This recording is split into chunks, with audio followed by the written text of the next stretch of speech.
For me to be here now as curator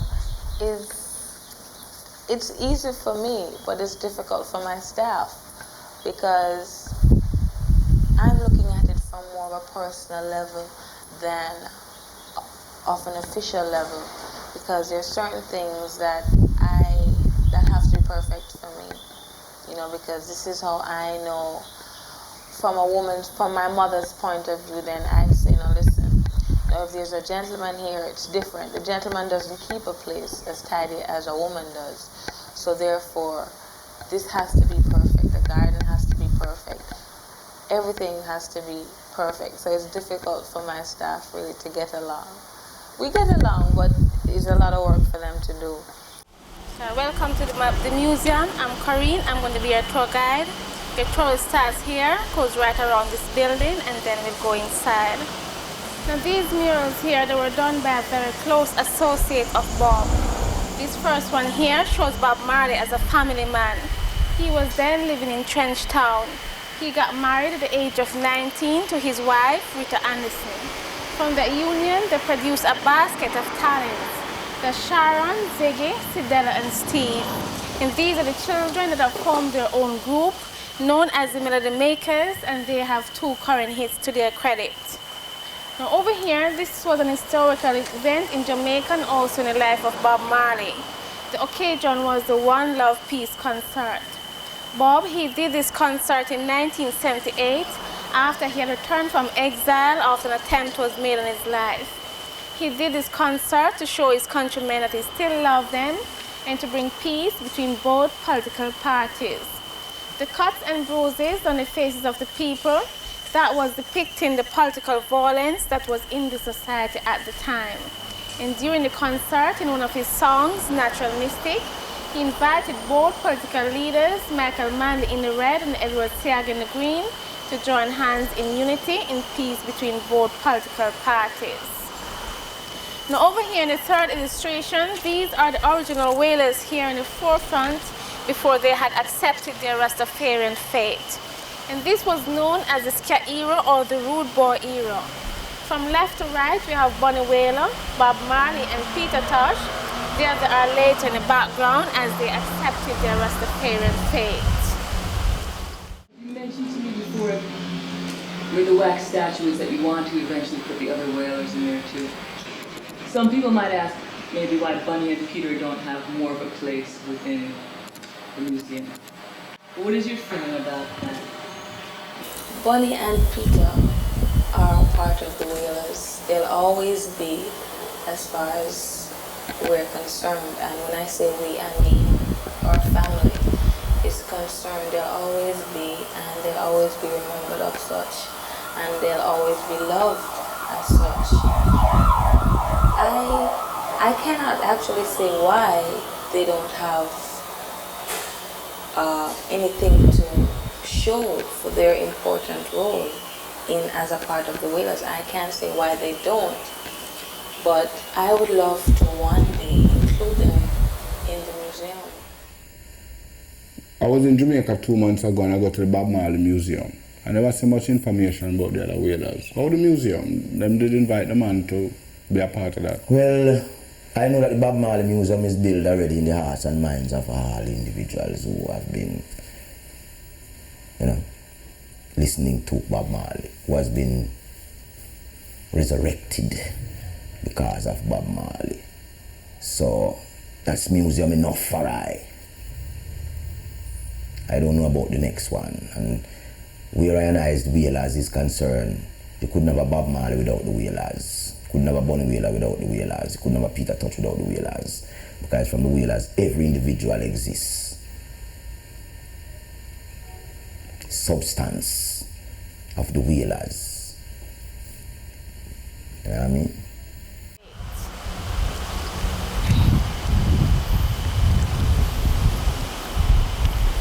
Now here is Bob playing one of his favorite games, which was football or soccer. And this was also his favorite way of relaxing.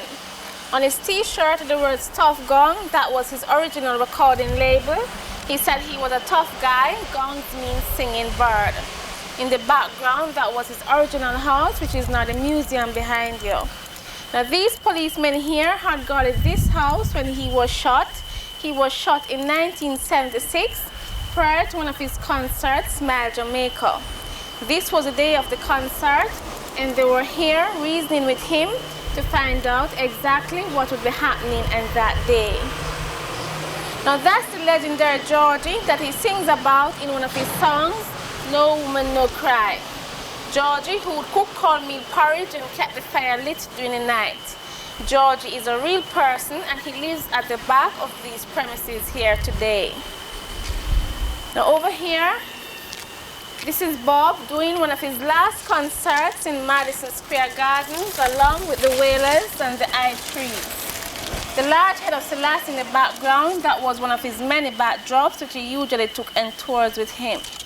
Now the last illustration over there, that's showing Bob as a baby. And he was born in Roden Hall, 9 Miles, St. Anne on the 6th of February 1945. He died on the 11th of May 1981 at the age of 36.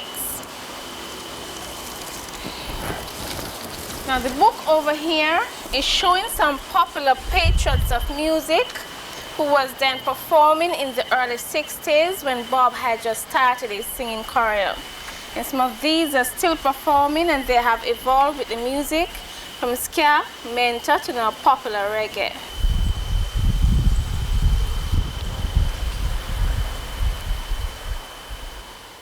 I have quite a lot of dreams for this place because of my love for music, my love for cultural music, and because I know what cultural music does. I listen to not only Jamaican cultural lyricists, but international cultural lyricists. For example, Stevie Wonder. I really appreciate what he's doing as far as opening people's eyes to certain things. And to that end, I would eventually, we're still young, we're still a young institute, we're only 2 years old, so I'm not going to rush things, but eventually I would like to have here, we would like to house here the Reggae Archives, the Bob Marley Museum Reggae Archives, where we'll feature and display certain music talent in Jamaica, the more cultural musical talent in Jamaica, be it Bunny Wailer, Peter Tosh, Bob Andy, and we go on to say Dennis Brown. There's so many of them, that are really trying for our people to open their eyes, and it's sometimes difficult because people on a whole, they don't like to too much dwell on the seriousness of certain situations. They're more into the jovial type of music. That's what's happening right now. But it's important to have your culture at the same time, and we're hoping to preserve these lyricists, not only their lyrics, but we are planning to have a background on each of them. Certain times we'll feature in an exhibition each of them, what they have done, what they plan to do, and we also plan to promote their music in such a way that we would like to have events to mark certain occasions where they would be the performing artist, whether it be internationally or locally. So these are long-term plans, but I do hope and pray that I'll have health and strength to do this, because I think it's very important.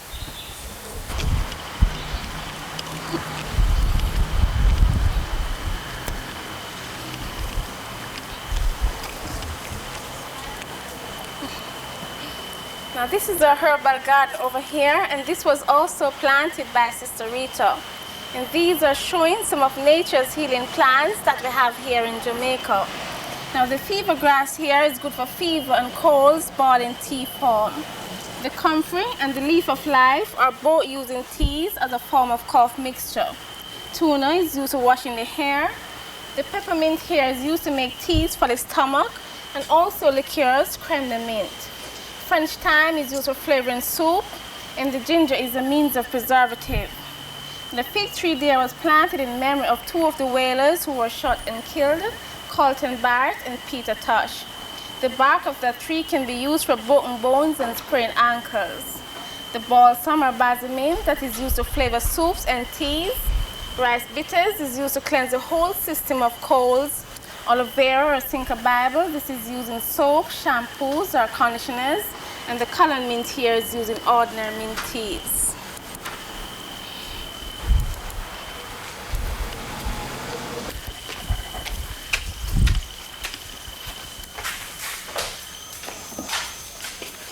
Here is known as the short room. It is so called because this is where an attempt was made on Bob's life. While he was here rehearsing for this concert, Smile Jamaica, gunmen came and sprayed the place with bullets. An impression of the shot here. Luckily, he was only grazed in his chest. His wife was grazed in her head, and his manager, Don Taylor, received 5 bullets in the legs. Over there are newspaper clippings on the incident, which you may read. And also his secret CIA file over there on the incident, which was obtained legally by Timothy White.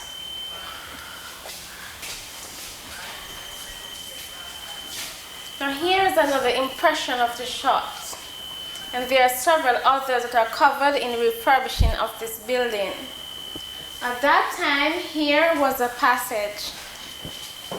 And Bob, along with the rest of the Wailers, they forced themselves through here and locked themselves in the bathroom beyond there, and that's how they made their escape.